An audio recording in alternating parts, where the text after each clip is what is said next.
And so the recording is in progress. So this week we have Cooking for Wellness from the Central Ohio Urology Group. We got Chef Jason and our dietitian Lori. So in today, Chef Jason's he's going to be making chocolate fruit truffles and vegan spring rolls and Persimmon sliced with minted mascarpone. So I only know what half of those things are, so I'm going to be very excited for him to educate us and show us what's happening. Um, any questions or comments you guys have, you can put it in the chat or unmute yourself, and we're just going to go ahead and dive on in. Thank you. Thank you. Chef, are you starting? I think I Truffles. thought I heard you say you're starting with the truffle tonight. D. Okay, very nice. It looks like we're going to get exposed to some strawberry, kiwi, and banana. Yes. You know, I love because they're really nice, natural carbohydrate sources. So very easily converted for energy, but not in a way that should give you any kind of wild fluctuations in your glucose and insulin ratios, which is kind of like a hormonal relationship that we like to keep steady. So I do want to talk a little bit about a study that I've talked about with my clients for years. 3 kiwi a day was tested against the typical SSRI for symptoms of depression and anxiety and had the same benefits as a whole class of drugs that doctors use for depression and anxiety. So Really? they're kind of like little miracle foods in that regard, in regards to your emotional well-being. So I think that's always nice. Winter in Ohio, I feel like kind of leaves people feeling a little cooped up. Yep. You're a little low on sunlight, so vitamin D can be compromised. That's also at play in your, mood and the way you feel as far as motivation and energy levels. So I'm loving that we have the kiwi tonight. Strawberries, we know, are another superfood. All berries kind of fall in that way. Tons of good nutrients in those dark red, black, and purple foods. So strawberries, always beneficial. And then our good old banana is full of potassium, good source of vitamin C, and also can soothe the digestive tract. So if you're having any problems that way, it's a good choice to add. So Chef, I know you're getting ready. You're prepping the kiwi. I'm going to let you talk about it. Yes, I am prepping the kiwi that we're going to cover in chocolate. And, even as Lori was talking there, it's amazing all the benefits of this fruit. And around this time of year, of course, it being February, it being National Heart Health Month, and it being a month of love with Valentine's Day, hey, what can be good with chocolate? And we are using dark chocolate. I will give this disclaimer, and Laura, you may know this already. So I have some dark chocolate chips here. These are actually what they call melting chocolate. So if you're in the store, now this was a very interesting thing that I found out actually when I was shopping for these chocolates. So I found dark chocolate melting chocolates, but there were 2 different brands. And just me, because I'm used to looking at the back of packages, I didn't take for granted that, they are just dark chocolate melting chips, because I looked at the back of one brand and the sodium in it was like 17 grams. And the calories in it were even higher, and all kinds of things. Then I looked at the back of these, which happened to be Godiva chocolates. And the other brand was actually a well-known, very good brand. And so I was surprised, I should say. And these were like 3 grams of sodium and 5 grams of 5 calories or so forth and so on. So a lot more natural ingredients, pure chocolate. So that's what made the difference. So always make sure you look at the back of your packages if you're getting anything like that, to be able to make sure you're getting pure chocolate. Because then I also looked at the other package and it said dark chocolate flavored. Yeah, you got to be really careful. You're looking for like the highest percentage you can find of cacao, which is the actual cocoa bean. So that's going to get you the most antioxidants. So the higher the percentage, you can buy chocolate. It's usually, when a food company is marketing their chocolate, they know that's what people are looking for. So they'll label it that way. 70% tastes pretty good. When you get beyond 70%, like 80, 85, 90, and I've even had 95% cacao. Oh, wow. Yeah, it's very bitter. So you're eating it just for like the antioxidants, which are plentiful. They have magnesium, iron, copper. That helps, the antioxidant combination in dark chocolate helps raise your protective lipid protein. So your HDL, the high density, goes up with that combination of antioxidants in dark chocolate. So when you think about heart disease prevention, it's pretty key as far as that combination of antioxidants. And it's very concentrated. So it's like 8 times the amount of antioxidants, helpful antioxidants in dark chocolate as the strawberry.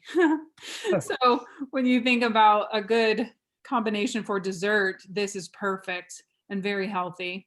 Yeah, and that's the thing, especially during this time, everybody, like I said, especially with Valentine's coming up, of course, you want to splurge, you want to have something that's delectable and indulgent. So I think that this is a really great way to be able to do that. I mean, we all know that this time of year that chocolate covered strawberries are the go-to. But it helps if you use dark chocolate for that reason, that you don't have to feel as guilty. Right, there's some redeeming qualities there, Steve. Not just You can redeem yourself. You can be indulgent and still healthy, and not feel guilty about it. So when we talk about indulgences, I do like to talk about this because the clinical definition of moderation, which is what we would suggest you have indulgences in, is 2 times per month. So 1 serving twice a month is considered moderation for a food that would You be mean February 13th and February 14th? Yeah, right. I recommend spacing it out a little bit, but yes, just twice a month. And the other key part of that statement is the 1 serving size. So it's not like the bowl of chocolate twice a month, it's serving. So not to be the damper, but it is important to kind of make the most of your foods. I mean, when you're eating, you eat 3 times a day, probably at least, maybe 4. You want to maximize the opportunities there to get yourself nourished properly. What I'm doing is I've sliced my kiwi, and because because everybody does, right? I just happen to have this cute little heart-shaped cutout cookie cutter. I actually have all kinds of shapes and sizes, but I happen to have a very small one. For Valentine's Day, I said, let's get cute. And this is something you can get your kids involved with. It'll be a nice treat for them. Of course, you don't have to feel bad because they're eating their serving of fruit, but it's going to be coated in chocolate. And so I'm just cutting my kiwi out actually in heart shapes. And strawberries we're going to keep because everybody likes a chocolate covered strawberry.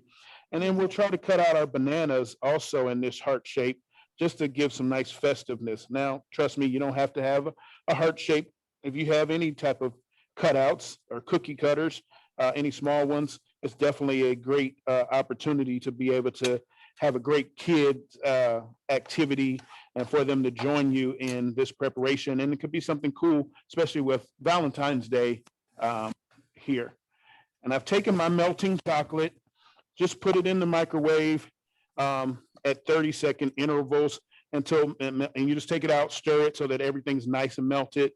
I didn't add anything to it, didn't have to, sometimes when you're melting chocolate, and sometimes that's the difference. This is actual melting chocolate.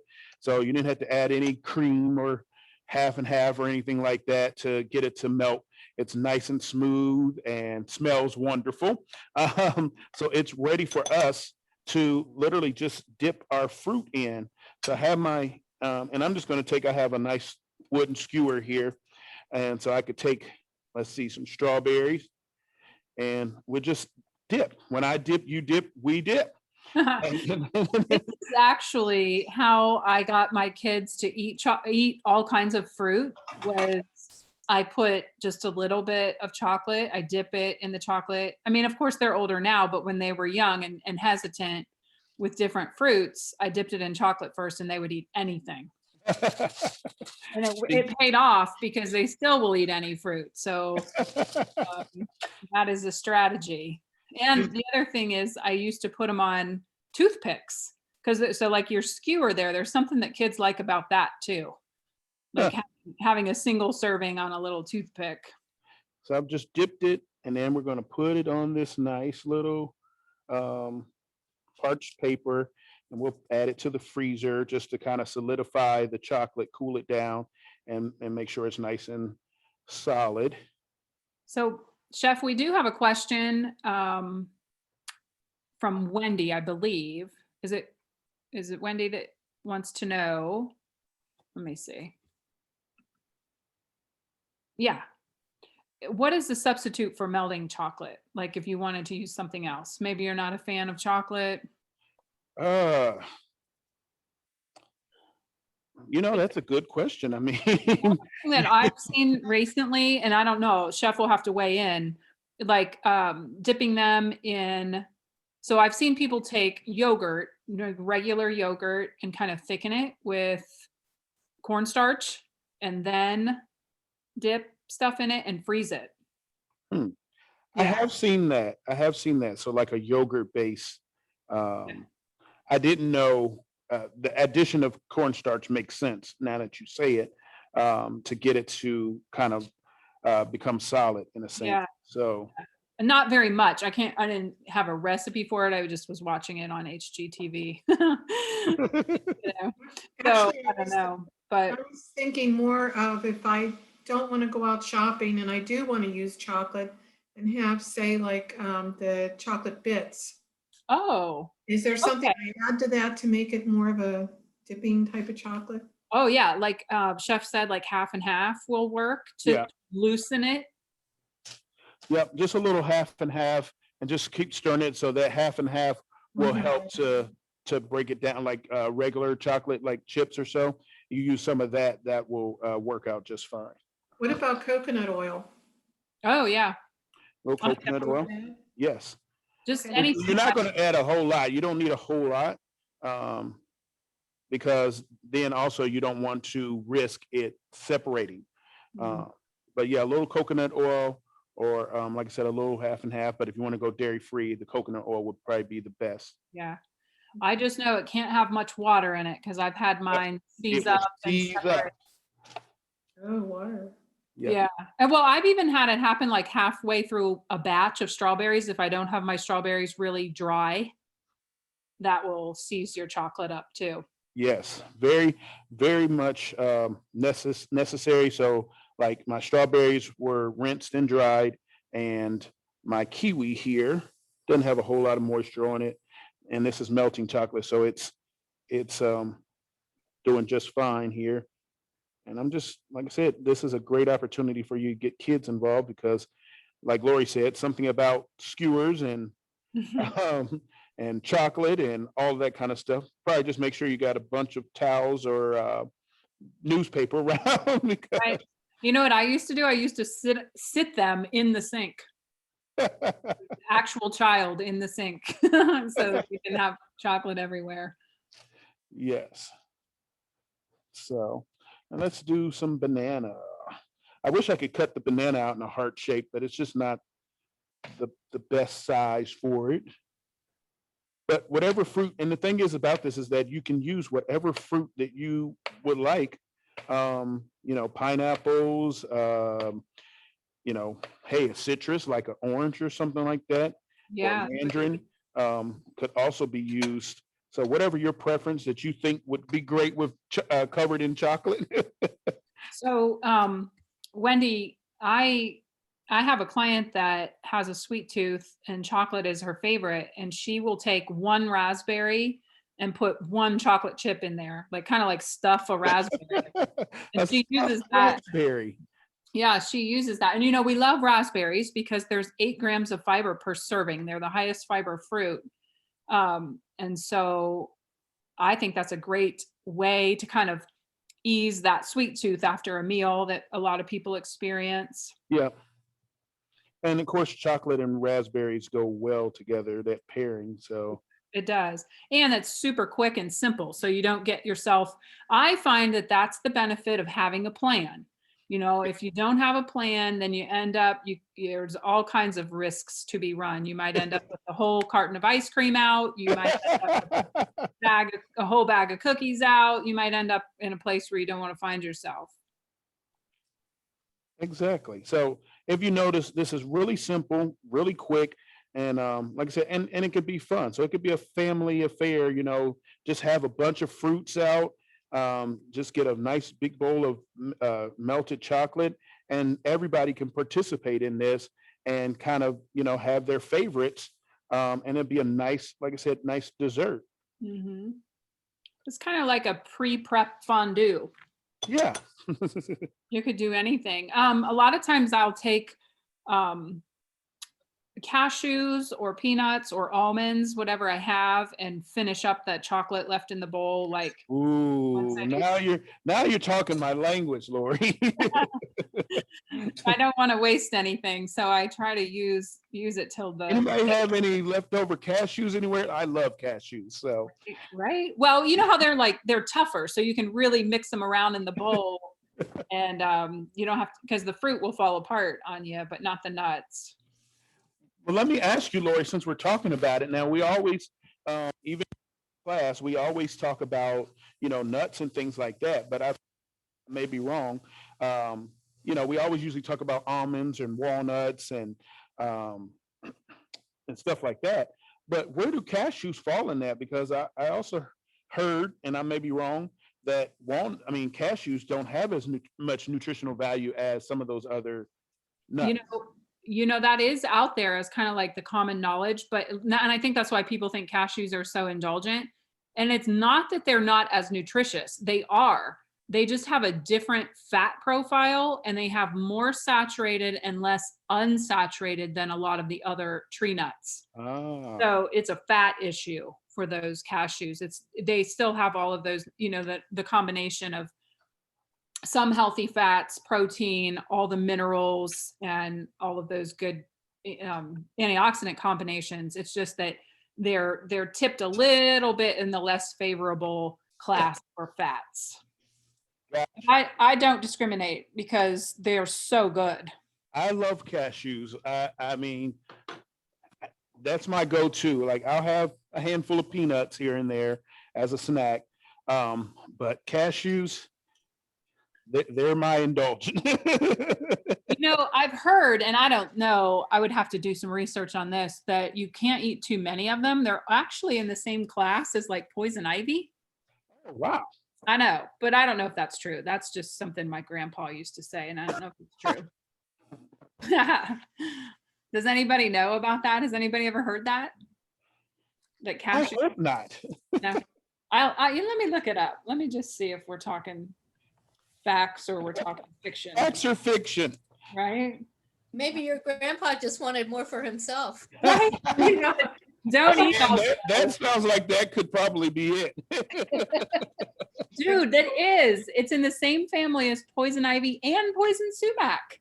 Oh, wow. Those like plants, the cashew plant contains powerful chemical irritants known as anacardic acids. That's scary. So handling and eating raw cashews will sometimes cause a familiar itchy skin reaction in sensitive people.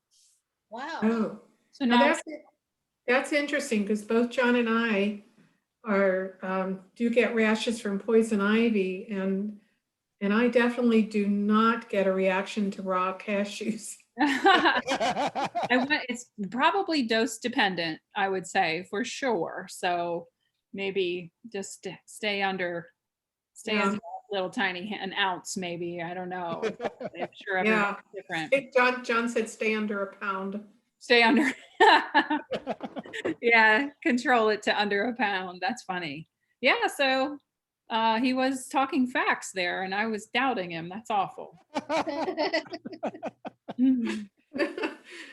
Well, so as you see, it was very simple, very quick. We've got them in the freezer now, so that chocolate will now harden up.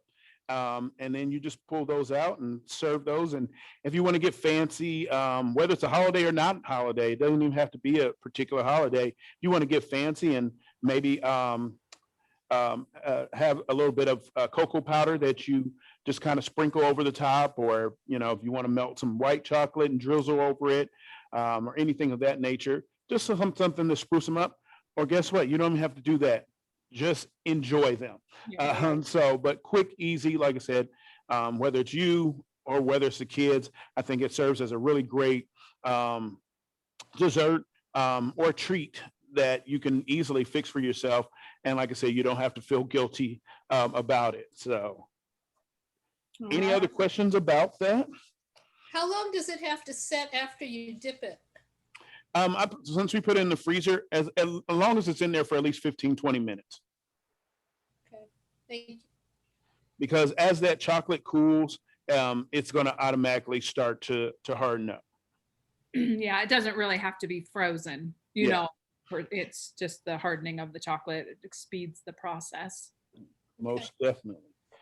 So we'll move on to our next one, which this is really fun.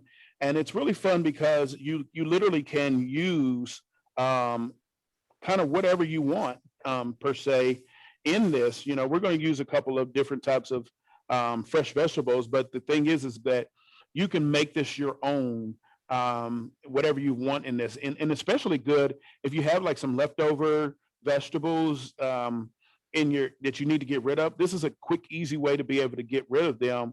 I mean, if you have some spinach, some fresh spinach, you need to, some kale. I mean, you can add that in these vegan spring rolls. So you can make them however you want, whatever you want in there. We're just going to show you some idea of what you can do, because it's all about the technique of doing it, but then all the other components of that you can kind of make your own. And I say be creative with it. The good thing about doing a spring roll is it's just having fresh ingredients, great colors, because the spring roll you can normally see through it. And so there's this whole take of, one, people don't understand that eating does not start with once it gets in your mouth. It really starts from your view. So they say you eat with your eyes. You really actually do.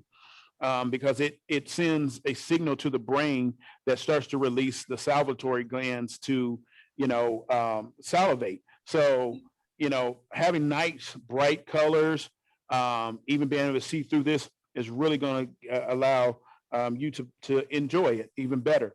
So I heard something. I'm going to interrupt you just for one quick second. I heard something super interesting today that kind of explains like how people experience cravings and like what makes sense, like the way peanut butter and jelly does, or salt, vinegar, potato chips, like, and it's the contrast between the salt and the savory that keeps the brain excited and paying attention. Like they have science around like when all the flavors are on the same plane, like kind of the same palette, it's not stimulating enough for your brain to stay engaged. And so that's why people tend to crave foods that have those opposing palates, which I thought was really interesting, because I would not be able to leave a bag of salt and vinegar potato chips alone. Like that is a thing for me. My daughter enjoys salt and vinegar potato chips. I'm not a big fan. Even though I like contrasting, like I like sweet and sour. I like spicy and salt. I mean, and one thing I remember learning early on, I don't know if it was in culinary school or afterwards, that in our culture, over here in Americanized culture, we're not really conditioned as like Western cultures, Eastern cultures, where like say Thai food, if you notice, for example, Thai food literally has in one dish, it could be salty, sweet, spicy, all in one, because their palates are actually conditioned to be able to take one bite of that dish. Let's just say pad Thai. It has all those components in it, and it's able to to really distinguish all of that. And as Lori says, now it makes sense. It's what excites you because it's able to distinguish all that, because there are different parts of the tongue or the palate that translate those different flavor nuances. So there's part of the tongue that is able to translate bitter, another part of it that's able to translate sweet, spicy, salty, all of those things. But it comes together in what we call umami, because it's able to take all of those and to be able to and consider it delicious. Yeah. So we got a little work to do over here to be able to appreciate and enjoy kind of all those things. So, yeah.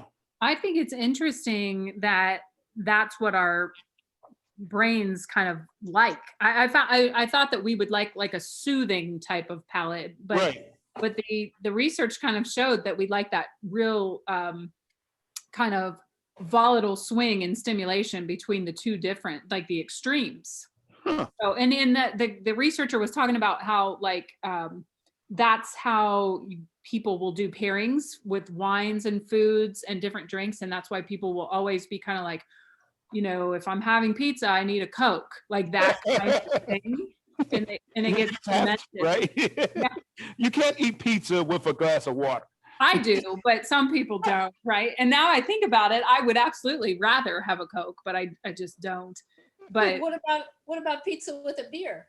right, exactly. That's what he's talking about. Like those things get because there's such a big difference between that bubbly effervescence and then the heavy, dense, fat-laden food, like the pizza and the flavors there. We like the contrast. Interesting. It does. Well, you'll have to send me, or I don't know if I could just Google it, because that's stuff that interests me. Like Me too. I got real into it. it's the psychology of food, and it's really, really important and exciting to learn. Well, when you go and look at it, we're always kind of working out of a biological loop. That's what I call them. Like there's always something prompting us. We don't naturally just, we don't do things for no reason. Well, we think we do, and our subconscious is running on something else. There are prompts biologically for why, the way our brain perceives something, the way it receives or perceives it just really can either make something a habit and desirable, or it can turn you off completely depending on that perception. So Psychology of food, I'm telling you, it's a real thing. Yeah. All right, so we're going to make the sauce for these egg rolls, because everything else from there is very simple. So we just have some almond butter, just a little bit of almond butter that I've got, or you can make your own. That's the good thing about almond butter. You can make your own almond butter. Take you some almonds and put them in your food processor and let it rip. And then I always, add a little bit of honey to it. You can, but you just let it rip, and it's going to turn into almond butter. So we have a little bit of almond butter, some lime juice. And the recipes are, you'll find them on the site. And then, of course, we're going to add a little sweetness to this, because this almond butter had nothing. So that's another thing. If you use a jarred or a packaged almond butter from the grocery store, once again, double check the ingredients. Make sure it's all natural. You should really only have one ingredient in that. So a little bit of honey. A trick for honey, if you ever putting honey in a container or jar, like I did, had to measure out, spray it with a little bit of olive oil or pan spray, and it'll come easily. It'll come easily out of there, and it won't stick to the the container. And then we have a little bit of soy sauce. If you're gluten-free, then you want to get some tamari, because it has no gluten in it. So all these Asian flavors. I love this sauce. It's Yeah, simple, but it's a very simple take on a peanut sauce, yes. but using almond butter. And so easy. Like you can have this. I mean, I will make this to just drizzle over Brussels sprouts, roasted cauliflower, broccoli, anything. Like it just makes it so you want to eat those vegetables. Right. and I add some nice warm water, hot water, just so this can loosen up and become a sauce.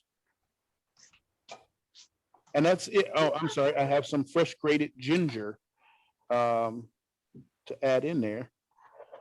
So you got your ginger, so all Asian flavors, ginger, lime juice, soy, your almond butter, and then quick, easy sauce, dipping sauce, because you can't have an egg roll or a spring roll without something to dip it in. That's true. So really quick, easy, simple. Add a little bit more. Boop. Voila. We have our sauce. We'll set that off to the side. Now the fun part. So we have all kinds of vegetables here. Got red pepper. And because this is going in an egg roll, we're going to cut this in a way that we're able to, you know, highlight or show them off in a sense. So we're going to take our red pepper, we'll cut these in like some julienne strips because we want everything to kind of fit in this spring roll. So we got some nice strips, julienne. So we'll set those off to the side. Those will go in. I feel like Bob Ross, and maybe in your world, my favorite childhood painter. And then maybe in your world, I got a nice watermelon radish here, actually. I love watermelon radish. They're beautiful. They're beautiful, beautiful, nice, vibrant colors. And like I said, you know, we picked this because we like the colors that we can be able to utilize. You can select whatever you like that will be beneficial to you or that you have on hand. So would you mind showing everybody like a cross section of that? Because like it's, yeah, when you, I know you're going to julienne it, but if you do like a cross section, it really and truly looks like watermelon, like pink and then a little bit of white and then the outside. Yep. I've never even heard of a watermelon radish, let alone tasted one. What's the flavor of one? Yeah, they It taste, does not, for those who are wondering, it does not taste like a watermelon. no, it just tastes like a radish, It you tastes know, like like, a radish. It's just called because of the colors and the way it looks when you, because it's green on the outside, but when you, of course, peel it or when you cut into it, you have that red inside and it looks like a watermelon. yeah, it's like a work of art. I'm Full going to of julienne some of those and we'll put those in. And then we have some regular radish. So we have, and like I said, so you can also, if you have some kale or some spinach or anything like that, you can do, or some cilantro leaves, you can also add those in here. I love the radish. Not only is it full of vitamin C, folate, riboflavin, B2, calcium, and potassium, like it's a little powerhouse, manganese. And I talked a little bit about the funk that people kind of get in winter in Ohio. Manganese is pretty crucial for brain and nerve function. So when you think about like neurotransmitter production and feelings of contentment, manganese is crucial. And so experimenting with those radishes, maybe trying a watermelon radish if you don't know what that is or haven't had that, or just reminding yourself that a radish is a good thing to add to this dish or any other kind of stir fry, in my opinion.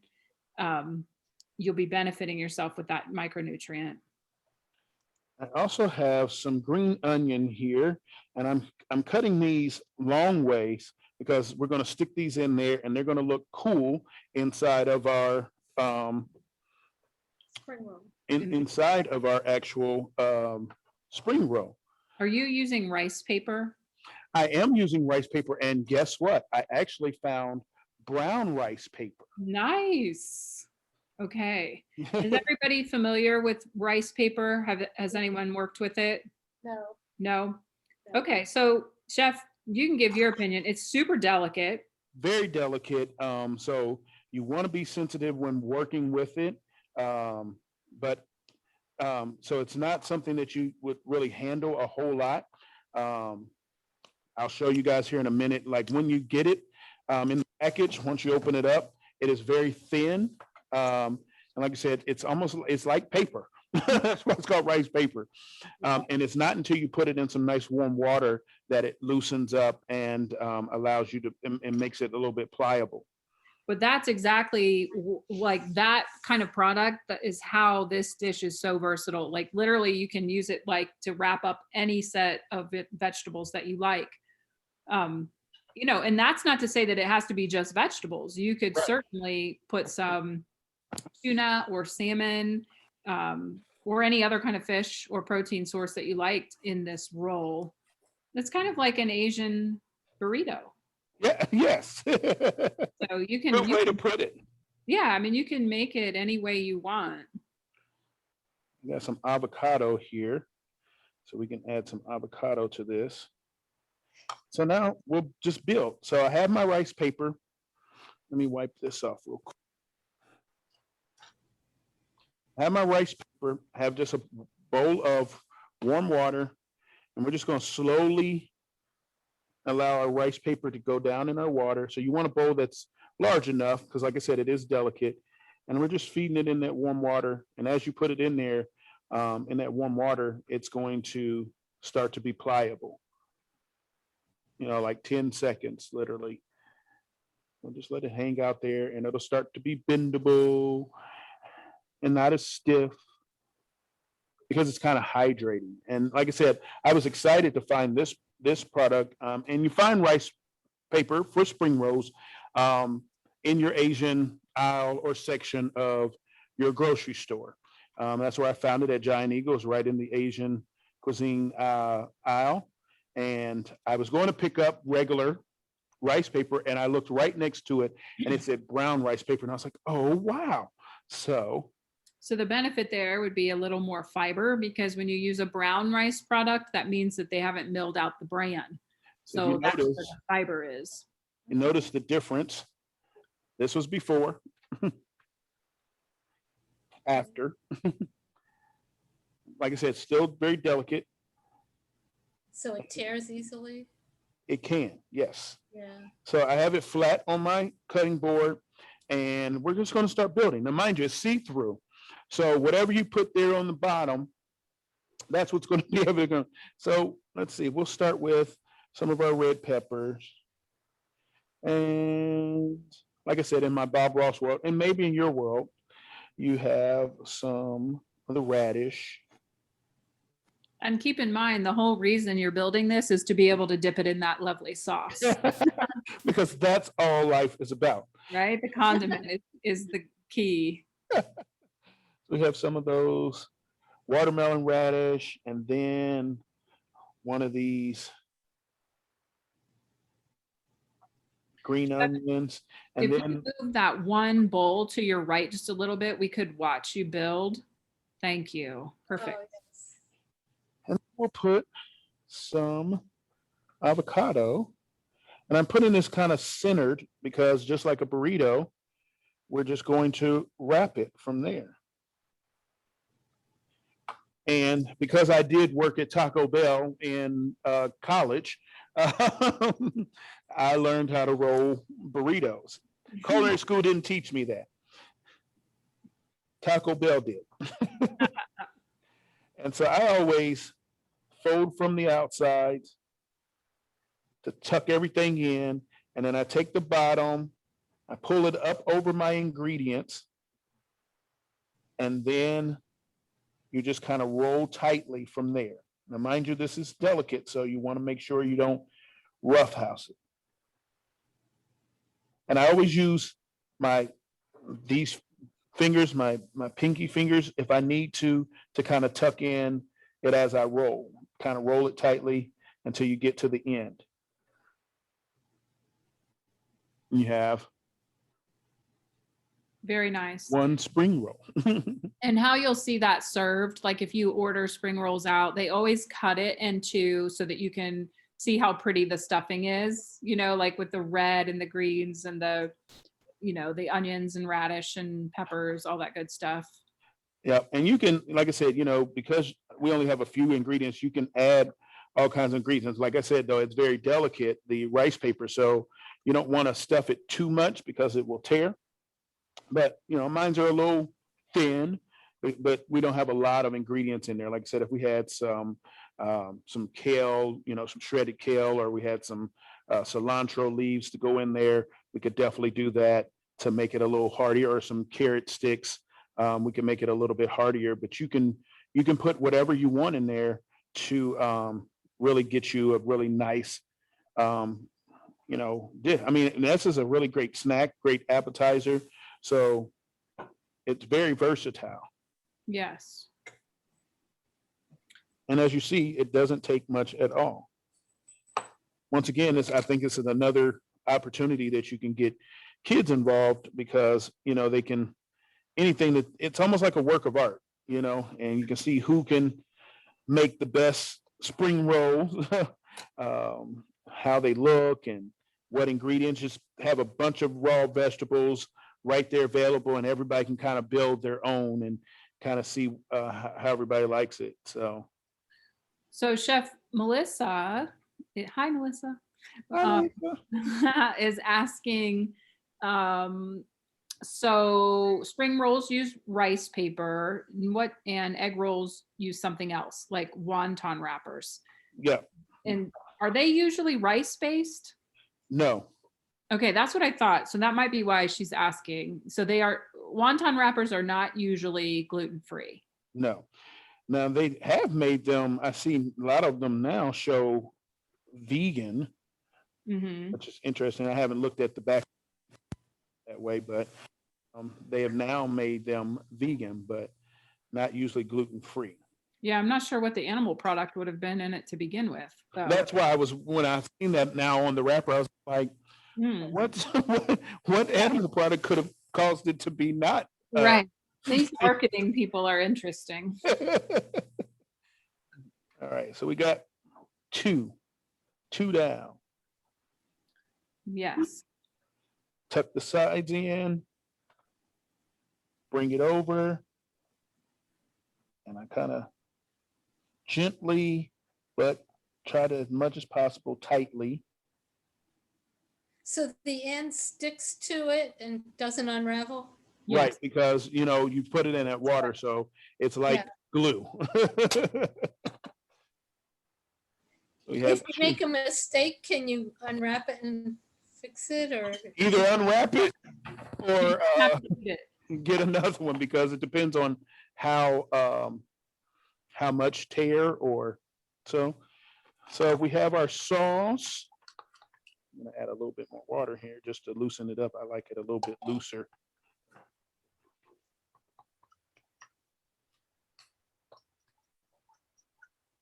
So a simple version, and I mean, I know that wasn't a complex sauce, but I take almond butter or peanut butter, a little bit of sriracha, and a little bit of honey. Yeah.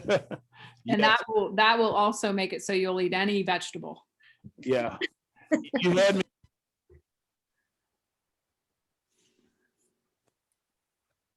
Yes. I'm sorry, did we lose Chef audio? No, can you hear me? Oh, there you are. Okay, sorry. I said you had me at sriracha, so. Oh, yeah. All right, so we'll cut one of these in half. I'll show you.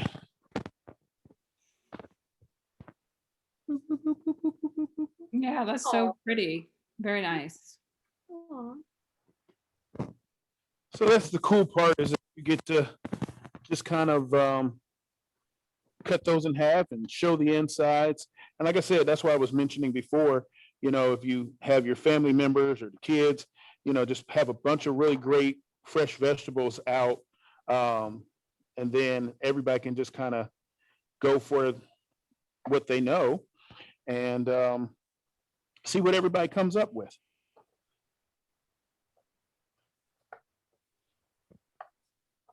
Now, if I was to garnish this.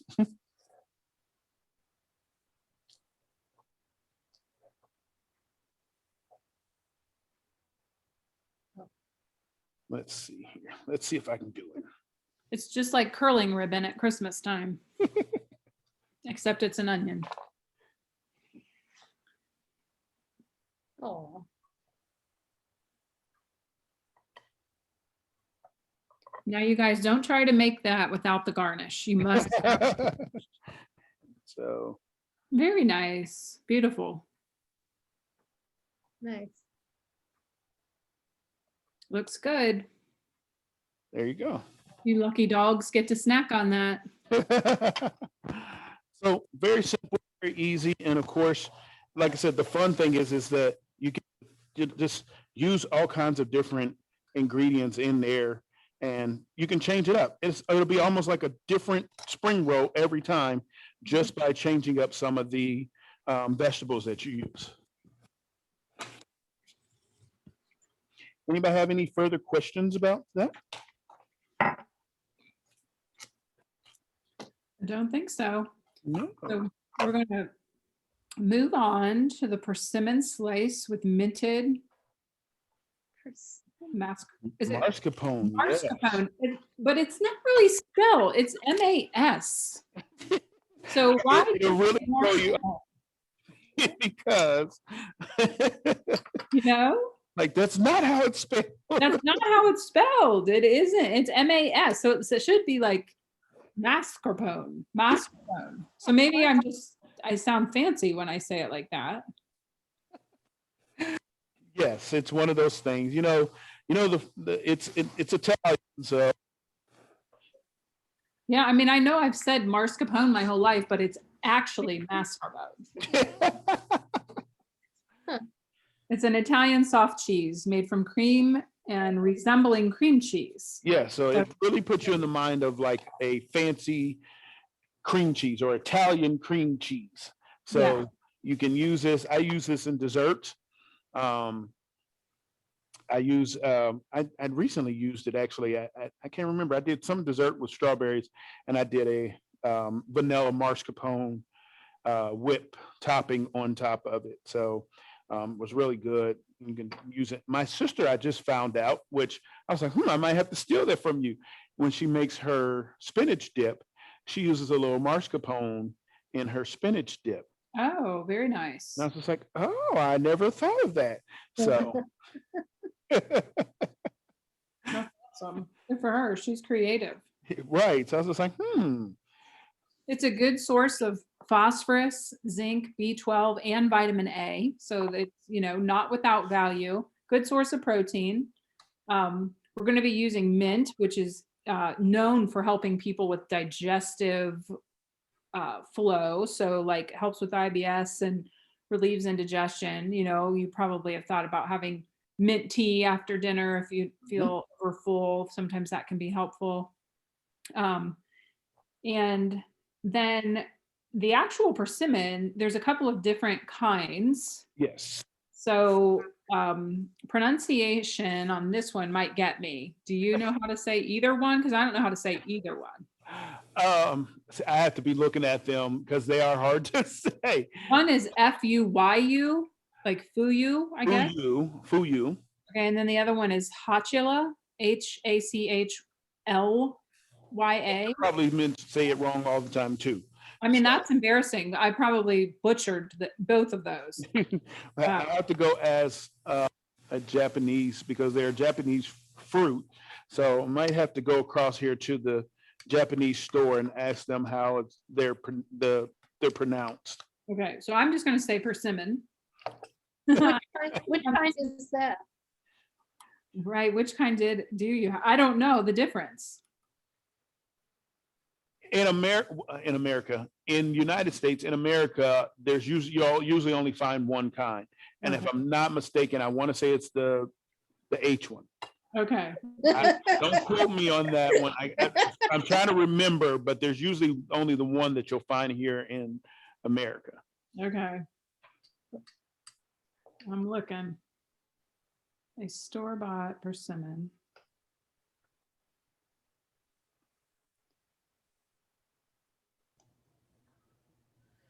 Well, it translates into a divine fruit, so that's nice.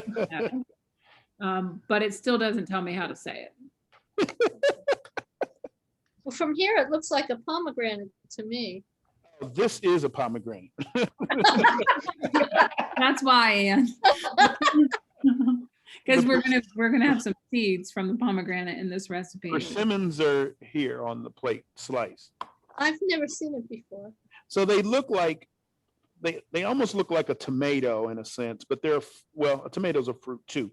But they're a Japanese fruit that looks like an orange tomato. Well, is that the whole thing, or did you slice it already? Yeah, they're sliced. Oh, How would you describe the flavor? Weird. I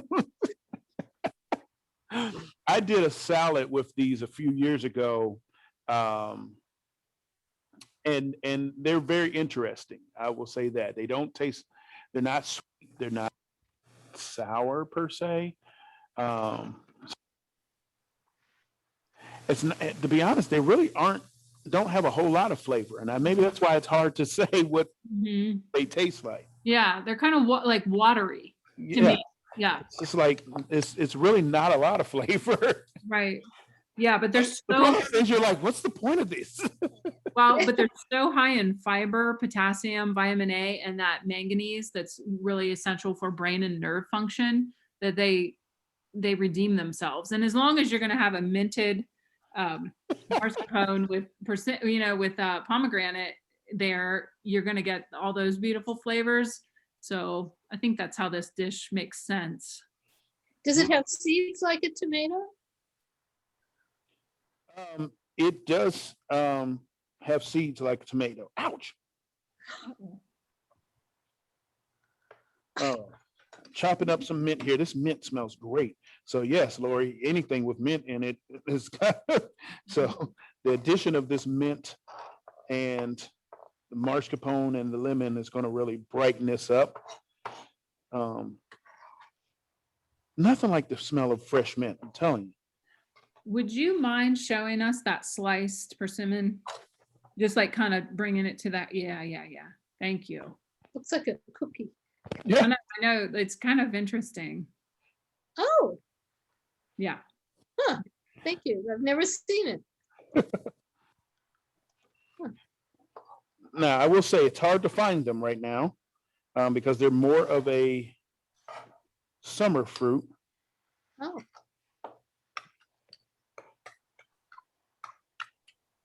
So I'm mixing up the mascarpone. So lemon juice, mint, and I forgot our honey. Add our honey, and we have a nice. This would be once again a great appetizer, or it could be a dessert because this is a fruit. Mhm. And that's another thing. We're not used to having cheese for our dessert. We'll just mix sounds that good up. to me. The Then, internet, by the way, describes the taste as the love child of a mango and a roasted sweet pepper with some cinnamon in the background. Wow, that's a cool description. that's a cool description, but I don't know if I can agree with that. That gives it that and it piques my interest right there. I never thought of fruit having a love child. I didn't either. But a mango with a pepper and cinnamon background notes. I don't know if I get that from. Maybe I know that's interesting. I felt like that was a bit of a myself. Perfect for Valentine's Day, though. Yeah. maybe that's the other variety that we don't have over here. So really simple. We just have the persimmon sliced. We made up our mascarpone with the mint and the lemon and a little bit of honey. We'll just do a dollop right in, Boop, boop. You have to make those sound effects. Right. Now this would definitely kind of stretch your palate a little bit. It definitely will. Does it have a peel or a skin that you need to remove? Nope. Like I said, almost just like a tomato. So unless you peel your tomatoes and Well, it depends on the use, but not normally. all right, pomegranate. A lot of people are scared of pomegranates because they're like, How am I supposed to get all those seeds? No. So the easiest way is you take your nice paring knife, and I usually cut what I call cut lines on around just around the side, and then so I'm almost like cutting sections. Do you call that pole to pole? Yes, there you go, pole to pole. I just learned that. Like if you're doing like say you're cutting an orange. Then I'm gonna cut the top off. Probably actually should have cut the top off first. So forgive me. I'm able to see inside. And then you just cut along the white lines that you see on the pomegranate. And then what you can do is you just pop that out, pop one section out, pop one section out. And literally those little, they're called avrils. Just hit it up against the bowl and they'll just pop right out. I've heard that you can do that underwater, like in a bowl of water, and it comes out easily. There's a lot of different ways that you can do this. Of course, you've seen people beating it with a spoon and all that kind of stuff. So you can definitely do it underwater. That'll help your fingers not stain. So that's the one key. And so we have some avrils here that we're able to get out. And so we'll just dress this. So we got some pistachios. And literally, we'll just put a couple. Once again, in your Bob Ross world, maybe you just have a couple of those here. Guess we got some of this mint. And then I like the colors of this. So you have some of those pomegranate avrils. And maybe you just kind of place those around the plate. Like so. Then you take your mint leaf. Boop. I feel like these dishes tonight are all about presentation. They're all very pretty. Because it's Valentine's month. Yes. So this is if you're trying to impress your sweetie. And finger food. Yeah. Yeah, I like that. So let's take those leaves. Yes.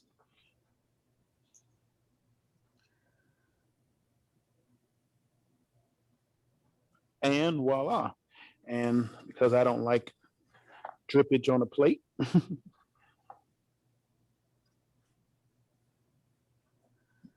and you have a nice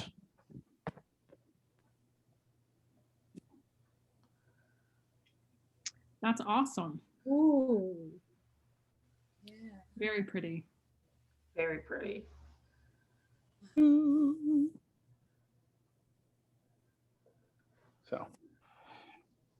So a lot of, as you just mentioned, a lot of the recipes tonight, a little delicate, but they're also very versatile. And, you know, for this February month, they full of nutrients, especially for heart healthy.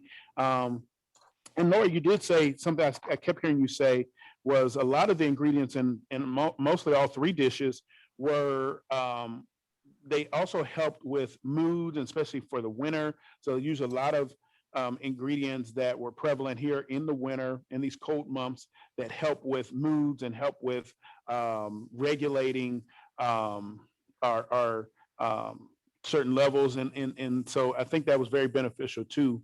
And we appreciate that information, because sometimes it's things that you don't realize help, you know, instead of going to get prescribed a pill. Because I've heard, and it's a real thing, I've heard with a lot, even some friends who experience what we call winter depression.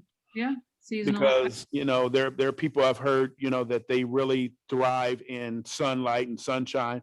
Those are those people that feel like they should probably live in warmer climates year round. Yeah. Because they see the difference in their moods and how they feel during these type of months. And so it's good to be able to know. I just did a podcast episode the other week talking about mental health and food, and some of those things that can help to regulate naturally some of the things within our brain to help release the feel goods and the serotonins and those type of things within us to cause an ease in our Yeah. life. You know, we use food sometimes in the negative way as a coping mechanism, and it's usually not the best of stuff. Right. But what happens when we use great ingredients like this to be able to help to soothe and to bring us at ease? So, Yeah, I agree. It's a great way to find some contentment. So I just kind of have to ask, did your chocolate turn out okay? Ooh. Because that's going to be a really cute plate. Yeah. So let's see.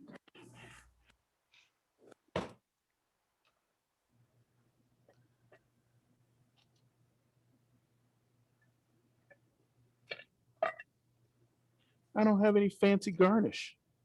Oh, darn it. I used up my mint. I think it's a stand on its own sort of dish. Chocolate can. Yeah. Yeah. Chocolate stands alone.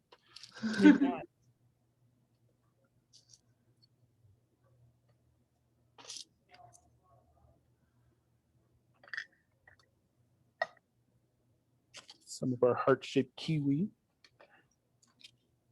Uh-oh, the chocolate came off on that one. We'll do that. Nobody will know. What can you do with pomegranate arrows to dip them in chocolate? Can you cluster them in some way? That would be unique. I've never done that, Anne. I'm not sure. They actually sell chocolate covered pomegranate seeds. Really? Is They're that like good. I think I've had them. Is it made by Brookside? Yeah. Yes, I have had those. Those are really good. It sounds great. Yeah. If there's a cheat out there, I'd do it. Right? Yeah, I get it. I get it. I wonder if you totally could do like fine. pomegranate clusters, like peanut clusters. Mm-hmm. That would work.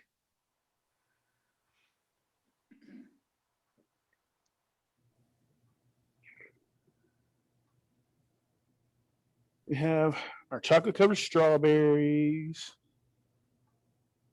our